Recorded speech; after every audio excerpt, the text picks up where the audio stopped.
This is Season 2, Episode 4 of the Steady Trade Podcast. Today we're talking about the strange truth behind pump and dumps. We're also still giving away a MacBook computer, free subscriptions to StocksToTrade, a tragically realistic Steven Johnson pillowcase, and a bunch of other cool stuff.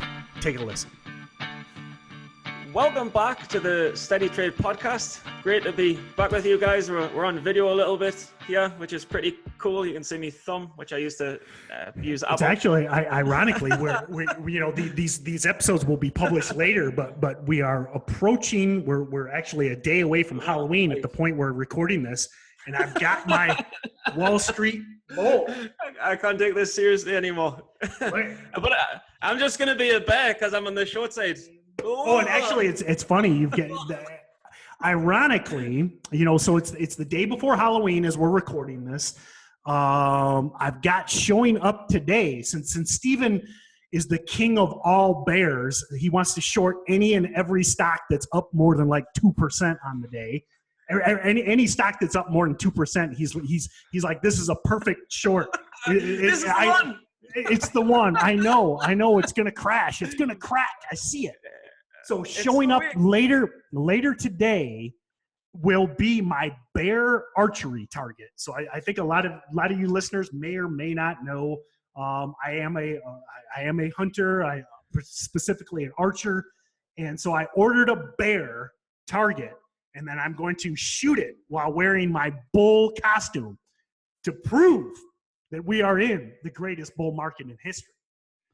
I like that. I like the one thing I like about bull markets is the fact that it produces so much shit that always comes back down, making the perfect short. Which is ironic to the topic. Why don't you introduce? Which is you led right into the topic for today. So why don't you kind of introduce what we're going to talk about today? I would love to do that, Tim. I would love to do that. So basically, in season 1, we really covered the absolute fundamentals, the basics of what you should know before you should even start considering setting up a trading account. I think more with season 2, we're going for the springboard to get you started, get you trading. And I think before you really start trading, the best advice anyone ever gave to me was learn 1, 2, 3 patterns and master them. Don't do random shit. Learn a couple of patterns and master them. And one of those key patterns is the pump and dump. I like that. I like your pump and dump voice. I'm going to say it every time. It's a pump and dump. It's a pump and dump. It's a pump and dump. But today we're going to talk about a pump and dump. It's not about... So yes. I'll kind of jump ahead and kind of give, you hear... pump and dump a lot. So I know I'm the crusty old bastard here. So I'm going to give a little bit of history. We're not going to talk. I'm not even going to say it. So carry on. I'm going to say I'm going to make a joke that the producer made, but we're not going to make that joke. Okay, good. Because I remember that conversation. I was hoping you weren't going to use it. So going back, markets are always evolving, and that's one of the reasons we're going to, my goal is to do the Steady Trade Podcast forever. There's always something new. There's always something changing. And, the term pump and dump gets thrown around a lot. And, we've evolved a little bit, and we'll talk about that a little bit more. But traditionally, back in the day, as they like to say, pump and dumps were, just like what we talked about on season 1, where the on the Wolf of Wall Street, where there would be boiler rooms that would cold call and try and would be compensated to push these stocks up by getting, calling you or calling your mom up or whoever and get them to buy these trashy stocks. So that's where the pump came from. Now, that's kind of, again, back in the day, whether that be, all the way back, whether it be in the 50s, 60s, 70s, or 80s. And then, we kind of migrated into the 90s where we got the internet. And then the pump and dump was more internet based, where particularly emails, chat rooms, forums, and then even what they call the hard copy mailer. And I've actually got a stack of those. Some of them are probably older than Steven, but you used to get these very slick, almost like magazines that would tell a story. They would have usually like fake testimonials. They'd have some like doctor, like a stock photo of a doctor saying this is going to cure cancer. But you'd get those in the mail, and they would always prominently feature the stock ticker. And ultimately, the only reason these emails, these phone calls, these hard copy mailers existed was to get the stock price up, so that typically insiders or people that had a bunch of the stock could then sell into the rise. Okay, none of these pump and dumps are trying to create any value.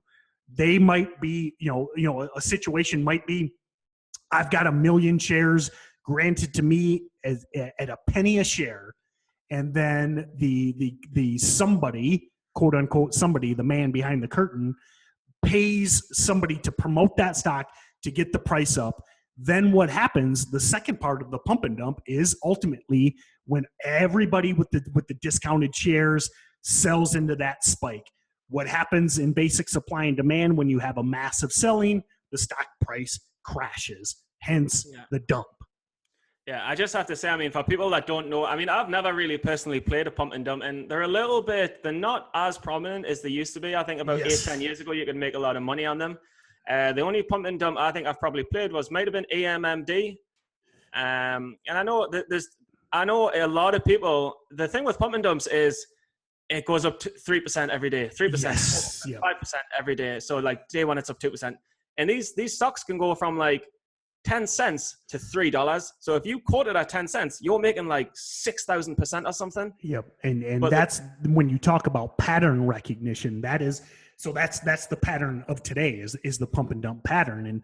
And Stephen nailed it, is they will just, they call it basically walking the price up, because what they don't want to do, if you're pumping a stock, you do not want the stock to go vertical too quickly, because if the stock makes a 20% move in the day, everybody's going to sell, hence bringing in the dump. The idea is to gradually track this stock up.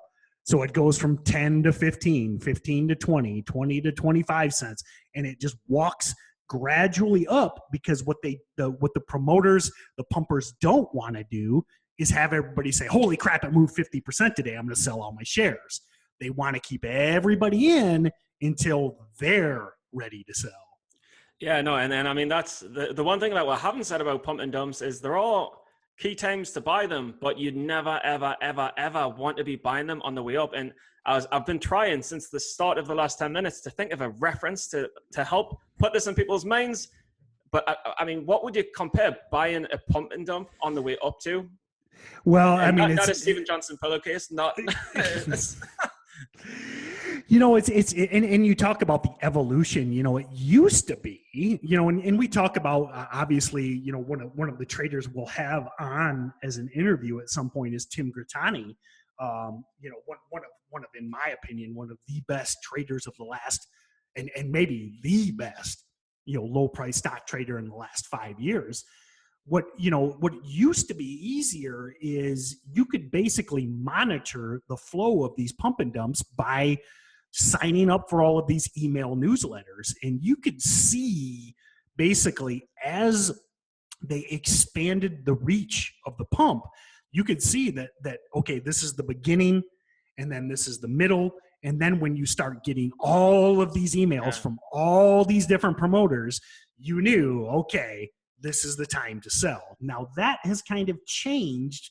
And while Grittani really got his start buying those pumps, because you used to be able to kind of read them, that has migrated a little bit and it's changed a little bit. Yeah, but I have to say though, it always goes back to the fundamental rules of trading and the basic rules of, if you have an edge, you can kind of do anything. Or if you have an edge, or if you're following a plan, and if you're not chasing. So with Grittani, like I've saw in his trading tickers DVD, he was looking at 8:30 in the morning, and he was looking for the blocks. And that was the start of the pan time. He was looking for the big volume blocks, and he was thinking, right, I've seen this again and again and again. And he had the edge because he was following the emailers, and he'd signed up to 30 different email alerts to make sure he got them first. And he didn't just sign up to one, he signed up to the same one 30 different times to make sure that no matter how they dispatched the emails, he would get the email first. Because And yeah, the final, that's again a trick they would use is, they would segregate the lists. So they would, again, because what they don't want to do, the cardinal mistake of a pump and dump is you do not want to create a too aggressive of a move. So they would actually segregate the promotion so that it only hits so many people at one time. exactly. And he had an edge because the majority of people don't have pre-market trading back then. A lot of brokers didn't offer it back then when it was going on. So Tim Gradoni had multiple edges in trading pump and dumps. And I mean, obviously that's why he was successful. And if there's another strategy today, then you can be, but it all comes back to having an edge and having a plan. Right. And really, I think, again, as the game has changed, obviously, again, another trader we have featured is Tim Sykes. And he may, again, back kind of, 5+ years ago, one of his signature trades was shorting pump and dumps. And it's a very effective strategy. But the dilemma is right now, there's so fewer of the pump and dumps, and they go so much longer. And, when we'll talk about the mechanics of short selling in future episodes as well, a lot of them are so hard to borrow that even if you do know the collapse is coming, quite frequently, you cannot get the shares to short these anyway. So Sykes is dip buying them now. This is the key pattern. And I'm sure 6 months ago, Sykes was like, he's saying this is the number one pattern in penny stock trading right now where you can make 10%, 20%, 30%. And he's just looking for massive, massive panics where it's like 15 consecutive red candles in a row. And then again, it's an edge because he knows that the edge is the promoters don't want to get investigated by the SEC. They have to save the stock. They have to put a bottom in and raise it before anyone finds out about this scam, ultimately, which is what it is. And we've seen actually, not as much this summer or this fall, but last spring and even last fall, kind of going back to fall 2016. I mean, we would see these pump and dumps that would walk up for weeks. They would crash 70% intraday, and then they would be back green a couple days later. It was, that dip buy opportunity, like you said, was definitely there, especially 6 months or a year ago. But people don't realize that you can make 50% on your money by risking 2 or 3%. Yep. But the thing is that they don't come around every day. You do have to watch the pumps. You do have to be in front of the market. Unless you're on StocksToTrade and you've got your alert set where the alarm goes off when it drops a certain price. But otherwise, you've got to be in front of the market and you've got to be watching them and you've got to be tracking them. Yeah, and that's actually one of the things I don't like about trying to trade them right now is, you will, and again, if you've got the technique, if you've got the ability, if you've got the time, you can make solid money on these. But to me, they're just so time consuming because you might stare at this thing for days, weeks, waiting for that crack. Yeah, and it's also the crack has to be in the morning often as well and not in the afternoon. I think that's a key differentiator. If the crack's in the afternoon, it's probably a sign it's the beginning of the end. But if it's in the morning, there's a good chance the promoter will save it. I remember getting that from a Sykes video lesson. Yeah, and because of, again, you've got so many, you've got so much more volume in the morning. You've got so many more traders in the morning that, and obviously you've got also, if it cracks at 10 a.m., you've got 6 hours to push that stock back up, where if it cracks at 3:30 and the market closes at 4 p.m., they're probably not going to have time to bring enough volume in to quote unquote save that stock. No, and the funny thing is as well is I think what an interesting point is people might be like, well, if pump and dumps aren't happening that much anymore, why are we talking about them? And my argument would be because pump and dumps don't have to be empty shell companies. There's a lot of reasons why pump and dumps can happen by even legitimate companies. One example, just to start things off, if you're not meeting the NASDAQ requirements of having a stock price of $1. Very good point. Yep. And you can talk more about it because that's all I know. That's all I know. Yeah. And again, we've seen a lot of these, whether they do it by reverse splits, which reverse split is something good to Google. We won't spend too much time. We'll probably talk about it in the future, but Google reverse split and you'll see what I mean. But we saw again back this spring, back last fall, a lot of these stocks, that have to maintain a $1 share price to stay on NASDAQ listing. They would do reverse splits. They would issue press releases. They would spin out partnerships. They would pivot. That's a technique that is quite frequently used in low price stock land, where if marijuana is hot, or if we're seeing it now with Bitcoin. You're seeing some of these stocks, actually as of today, Bitcoin's at 6,200 all-time highs. You're seeing a lot of these stocks that will actually pivot their business plan to be related to blockchain or to Bitcoin. And in essence, that is a pump. I mean, they're ultimately all probably going to fail, but they're clutching at any excuse they can to get their stock price up so that they can get people to buy it, so that they can stay in business. A lot of these low price stocks, they have to sell stock to stay in business, to make payroll, to pay the rent, etc. Tim, can I just stop you there and put things into context for the audience out here? So are you telling me that companies, legal companies, literally tell lies to pump their stock? Is this what you're saying? I would not.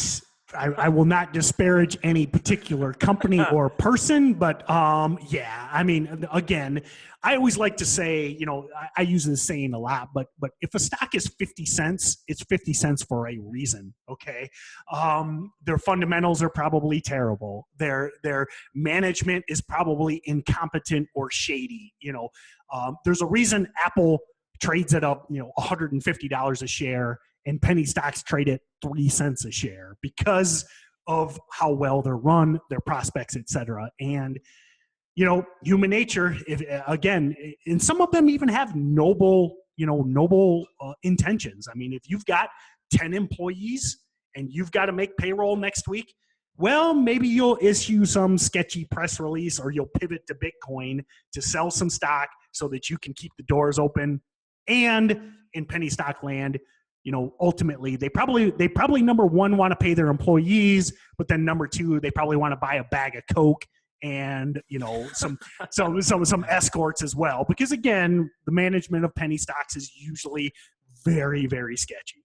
Okay, so let's put this into context. Let's put this into a situation where you could buy a pump and a situation where you could short a pump.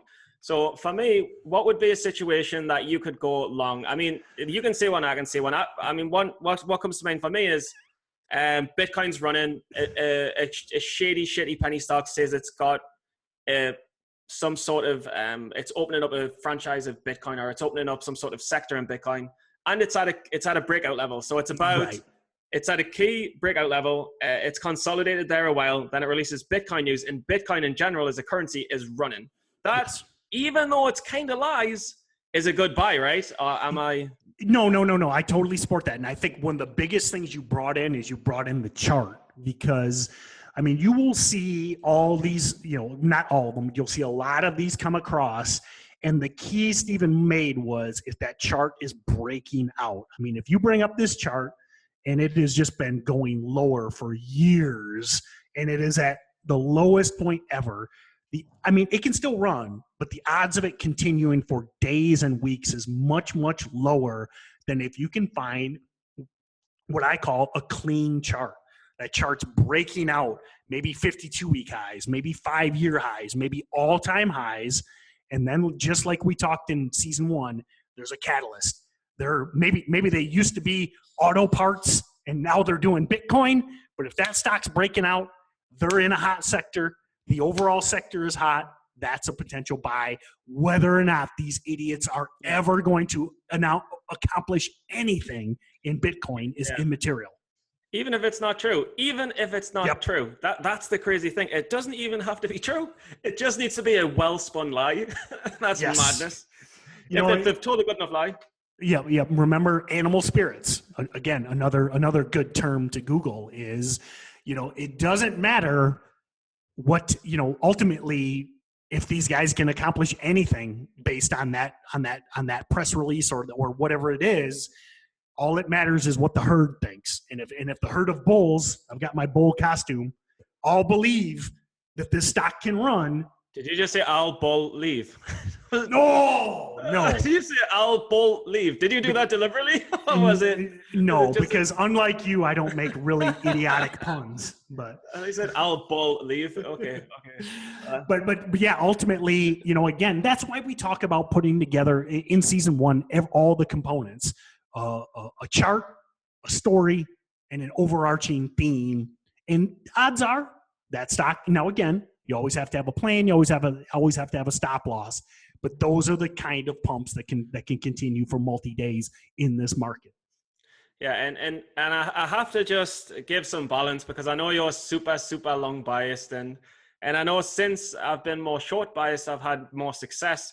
So I just wanted to share a short example. One thing that I always look for is if you get these shitty companies with shit fundamentals, and they're sharing a pump-like story, and it looks like it's lies, you can let that stock spike and let the longs have the day. Let the believers, which is unbelievably bad. Let the believers have their day. Let them have the moment. Let them sing Despacito or whatever it is and dance around the room. But the point is, you want to be shortened when that stock rises enough into a resistance point. And a lot of people don't seem to get this. And this is when I found profitability over the last few months, when I realized resistance and support matter.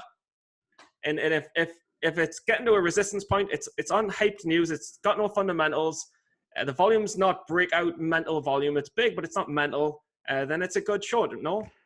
Oh yeah, totally. And again, remember, if you haven't listened to the episode with Roland Wolf yet, we joked about my stupid little guitar playing short seller song, and that song is dedicated to exactly the guys like that you just talked about. I mean, if you're just, it doesn't matter how bad the fundamentals are. It doesn't matter how bad the story is. If you're shorting the first day of the run and there's no clear support and there's no clear resistance and there's big volume, whoo, baby, you're going to be in for a ride for sure. So you're just playing the guitar and watching that profit chart go up, and you're like, and I saw her face, I'm a believer.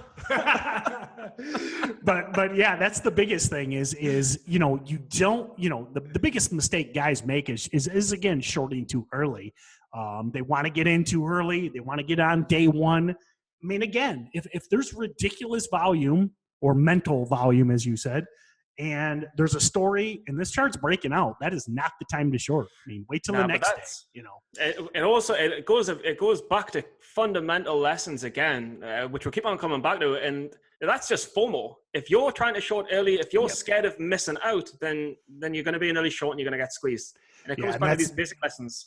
That's a term. I think there might be no greater, if there's one like kryptonite for traders, it is exactly what Steven said, which most of you probably couldn't understand what he said because of his accent, but he said FOMO, FOMO, which all of us traders know it, but it stands for fear of missing out. And I really think, I mean, do you agree if there is a trader kryptonite, it's FOMO? No. I mean, that was even me today. When I fair enough, I took profits on we were laughing. Well, we weren't laughing about it. Actually, I turned you off because I was scared that you were going to distract us. StocksToTrade Pro, I was like, turn it down. I don't want Tim in my head when I'm trying to concentrate, because you'd be like, cut it, go on, cut it. But no, like the trade today, it was a little bit FOMO as well on my part. I mean, I was shorting pre-market. I could have got squeezed out, and I was scared it was just going to drop at the open and I was going to miss out. And had I have just gone full size into a spike, it would have been a much bigger profit. And that was FOMO. That was me thinking, oh God, I really don't want to miss out on this. And and maybe it cost us some of the profits that I could have had ultimately, and a better average. Oh, and actually the other thing, so again, the world of pump and dumps has changed, but the reality is they still exist and they've just kind of moved. The biggest area we see it now is, I mean, I talk about it all the time, is like Twitter pumpers. And, again, one of the reasons we want to be able to recognize chart patterns is, when you see these things come across your screen. And there's another one out there, chat rooms. There's a lot of large chat rooms out there that can move stocks big. And if you can recognize, again, a stock that just spikes out of the blue, especially if it's like midday, rockets up, there's no news whatsoever. Those create, actually, I mean, and again, you talk about me being bullish. Those are the kind of stocks that I love to look to short when they just pop up midday, no news, not even that great of volume.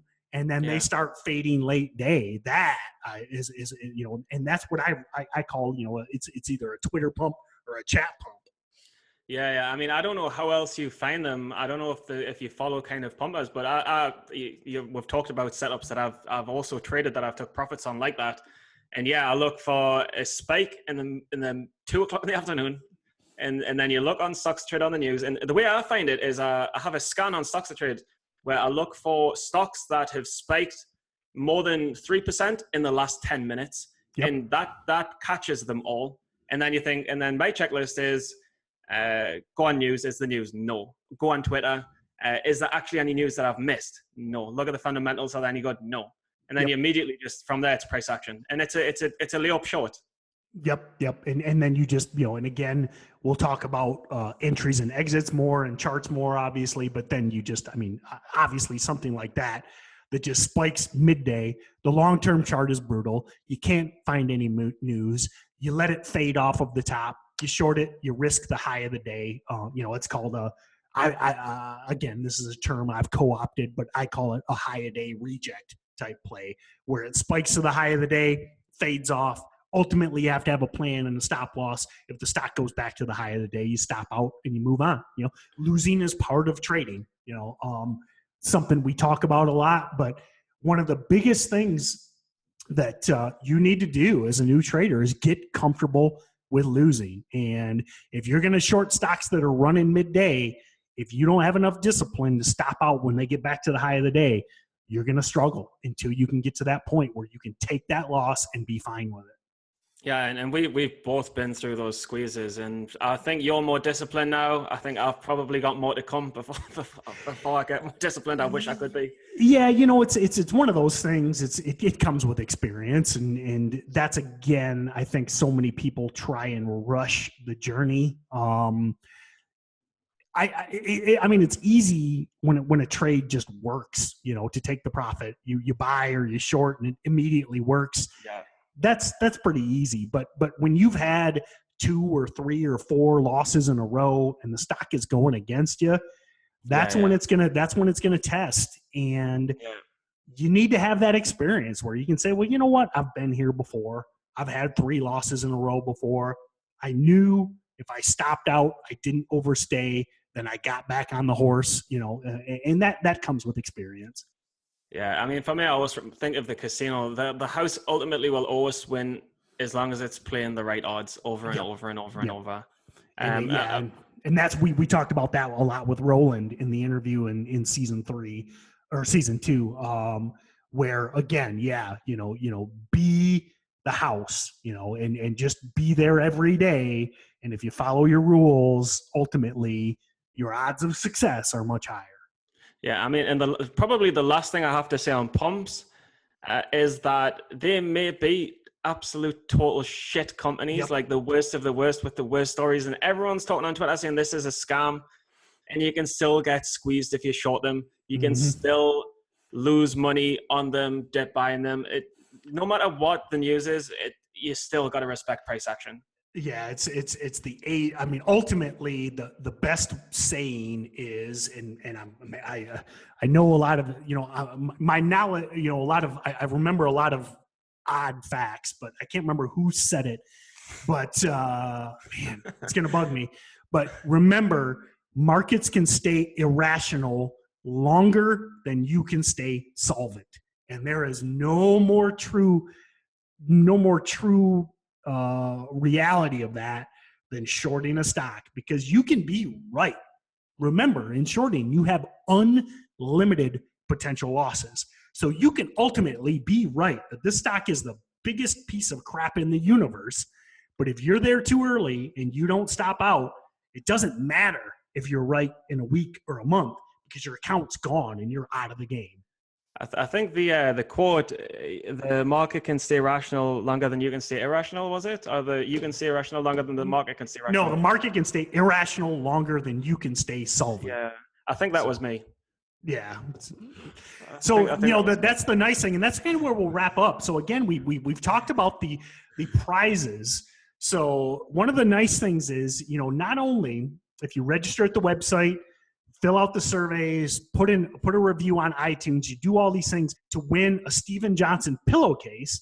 And if you listen to enough episodes of this podcast, you can sit there at night, look at him, and ultimately these dumb botched sayings will come to your mind. And that's what greater way to be rewarded for writing a review on iTunes than listen to Steven tell you stories to fall asleep to.